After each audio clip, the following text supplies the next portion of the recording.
guys, and welcome to this video. This is MDubs here, and with the completion of the Booster Course Pass, I will be re-ranking all the courses in the Mario Kart series to ultimately come up with my top 264 Mario Kart tracks. I will be taking a look at all the titles from Super Mario Kart all the way through Mario Kart 8 Deluxe and ranking the courses in each game. I will not be including the Super Circuit SNES tracks or any of the arcade games. I will not be including Mario Kart Tour content within this series, but you can expect some Mario Kart Tour rankings at a later point. Up next is Mario Kart Double Dash. It's the first Mario Kart game to add a gimmick beyond win the race. You have the ability to choose two drivers in this game. Each driver has a special item that can be obtained through the item box. It was a really creative concept. As for the game itself, it was a pretty good game. Does not hold up as well as recent Mario Kart titles, but still pretty fun. The controls are a little bit slick, but other than that, it's a pretty solid game. The courses in this game are also pretty good. There's only a few bad ones, and the rest are enjoyable at the very least for me. Let's talk about the ranking system really quickly. So here's the ranking system really quickly. Each track will be rated out of 100. This will be its total T-score, represented in yellow. The closer to 100 it is, the better the track is. I once again have the GEM system, which stands for Game, Entertainment, Music, and Scenery. G for Game, represented in orange, is a rating of 1 to 5 on how much I like the game that the course is from. E for Entertainment, represented in red, is a rating of 1 to 75 on how fun I think the course is. M for Music, represented in blue, is a rating of 1 to 15 on how much I enjoy the course's music. I previously had this rated out of 10, but I think the music really does help determine how much I like a course. S for Scenery, represented in green, is a rating of 1 to 5 on how much I enjoy a course's scenery. I previously had this rated out of 10 as well, but I don't think scenery has too much of an impact on how much I like a course. Add those four factors together to get your T-score. Once again, I have a tiering system, however it's changed up a bit. A score's T-score will place it in a tier. 0 through 29 will put it in the F tier. These tracks leave much to be desired. 30 to 44 is in the D tier, and these tracks aren't that great, but they have some redeeming qualities.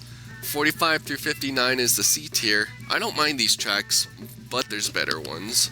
And then 60 to 74 is the B tier. I like these tracks quite a bit. And then 75 through 89 is the A tier. I really like these tracks, but they're not my all-time favorites. 90 through 94 is the S tier. These tracks are extremely fun to play on with lots of good qualities. And then 95 through 100 is the SS tier. And that's a new tier that I'm putting into my ranking videos. But these tracks are the best of the best. They are legendary. With all that out of the way, let's get to the ranking. Number 16. Dry Desert. We only have one track here in the F tier, and the title goes to none other than Dry Desert. It's just too much. There's a giant tornado that will send you flying if you're not careful. There's sand dudes in the middle of the track. The pokies are also a bit frustrating. It proves to be a challenge and not for the better, if I may be honest. I don't dislike the music as much as the average Mario Kart player, but I'm not a fan of desert sceneries for the most part. Number 15. Sherbet Land. This track is just too slick for its own good. Combined with Mario Kart Double Dash's loose controls, you're bound to hit skating shy guys and freezies. And it's a little bit frustrating. The scenery and music are pretty nice for this track, but at the end of the day, I just prefer other tracks in this game. Number 14. Peach Beach. There's really not much to say about this. There's a section towards the middle where you have to watch out for cataquacks while also dealing with the tide of the water in the middle of the course. It's an interesting concept, but it's over too quickly to admire much. Number 13. Mario Circuit. I've said this before many times, but adding those piranha plants right at the end is a devilish move. Beyond that, you have Goombas and a Chain Chomp to watch out for as well. A slightly above average 3D circuit track, but still not too bad. Number 12. Luigi Circuit. Now this one is a starter track, but it already introduces a unique concept. You will race on the same part of the track at different parts during the lap, but you'll head a different direction, which means you might encounter dropped items from before or even other racers. Beyond that, there's not too much charming for this track. Also, fun fact, Luigi Circuit is the only opening track within the series to have an enemy on the course, that enemy being the Chain Chomp. Number 11. Baby Park. Love it or hate it, you can't deny that it's 7 laps of complete and utter insanity. Special items will be thrown around everywhere, and everyone is at risk to be hit because the stage is so small. You will likely overlap other racers, so if you normally run away with races, then your chances of being hit with items that players in 7th or 6th place would be more likely to get in the item roulette are significantly increased. Number 10. Yoshi Circuit. Not even halfway through the list and we're already in the B tier. First of all, I have to point out that the track is in the shape of the one and only Yoshi. If you're daring enough, there's a shortcut at the beginning of the track which saves a lot of time if executed properly. You are racing on the outline of Yoshi, whom is a fairly rounded figure, so the track itself is full of lots of twists and turns to keep you on your toes from start to finish. In terms of circuit tracks, it's one of the best that the series has to offer. Number 9. Mushroom Bridge. They've rectified their mistakes from Toad's Turnpike 2 games ago. You are given a lot more space to maneuver in this course and encounter lots of new vehicles such as the Bob-omb Court, the Mushroom Cart, and the Wiggler Bus. This particular track has a few shortcuts and a cool bridge that if you're daring enough, you can drive on the railings. Number 8. Dino Dino Jungle. This is the first track in the first half of the list and this is an A tier track. Race through a prehistoric panorama while avoiding hot water geysers and Noshi the dinosaur, who will stomp on you if you're not careful. The track is a little bit narrow at parts, which provides a sometimes frustrating but reasonable challenge. Number 7. Mushroom City. A step up from Mushroom Bridge. You are given several different paths to explore. The vehicles from Mushroom Bridge are still there, however less abundantly. When you do come across these vehicles though, some of them are coming straight at you, so you need to be careful to avoid getting hit. The music is incredible for both these traffic courses, might I add. Number 6. Bowser's Castle. Traverse your way through the interior and exterior of Bowser's Castle. Watch out because you are bound to get burnt. There are several places where you can get burnt if you're not careful, including a giant rotating fire bar and a giant Bowser hurling fireballs at you. As well as being prepared for fire coming your way, you need to be prepared for several 90-degree turns headed your way. This course is challenging, but in a very fun way. Number 5. Waluigi Stadium. An absolute classic.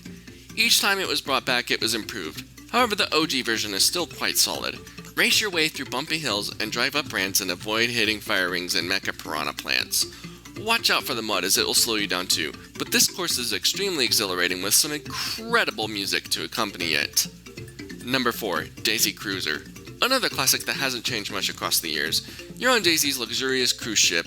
Watch out for the swimming pool because the carts haven't been made to drive in the water yet. Watch out for the tables that slide across the dining hall as they can slow you down. It's a quick little course, but with lots of unique features to offer. Number 3. DK Mountain. One final classic. Make your way up a steep mountain to blast out of the Donkey Cannon all the way to the top of the mountain, and then make a check all the way back down while dealing with some bumpy terrain and giant boulders trying to smash you. There's a giant gap towards the end which you can skip if you have enough speed built up, which can give you quite the advantage. Finish off the lap by making your way over a suspicious looking bridge, and repeat the process again, and you have yourself one of the better tracks in this game and in the Mario Kart series. Number 2. Wario Coliseum. This is one of the best courses that has not been remade yet, which is crazy because the track is extremely windy and has anti-gravity written all over it. Regardless, this track takes everything from Waluigi Stadium and multiplies it by 10. The turns are even longer. There are some insanely huge jumps throughout the course, including one at the end where you have very little room for error to avoid falling into a giant hole. Another great part about this track is that it's really long, and I know I've made my complaints about this from Mario Kart 64's Rainbow Road, but they fixed the errors. First of all, this track is anything but bland, so the length of it just makes it a lot better. Second of all, even if the length of the track was an issue, it only has 2 laps. It's a lengthy track done correctly, and an absolutely legendary track within the series. However, it is closely outmatched by Number 1. Rainbow Road. I think this single-handedly takes the title of the hardest Mario Kart track ever. If you could make your way through the winding Colosseum, the prehistoric jungle, and Bowser's treacherous castle, then this is the true test of skill. You want guardrails? Sorry, this isn't Mario Kart 64. You are presented with a challenge. There are several winding turns where one false move will send you down to Mushroom City, where this course is right above. But in terms of entertainment, it's just fantastic. There's speed boosts everywhere, there's a giant cannon, there's even a shooting star that, unlike Mario Kart Super Circuit's Rainbow Road, is your friend and drops stars every now and then. This course is certifiably a true testament of skill and willpower, but once you master the course, it's just a blast to play through, and takes the number 1 spot for this solid game, Mario Kart Double Dash.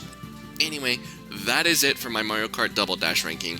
The Double Dash gimmick is one of the most creative ideas Mario Kart has ever had, and it's accompanied by loads of amazing and even legendary courses that will never be forgotten for years to come. Up next will be my Mario Kart DS rankings.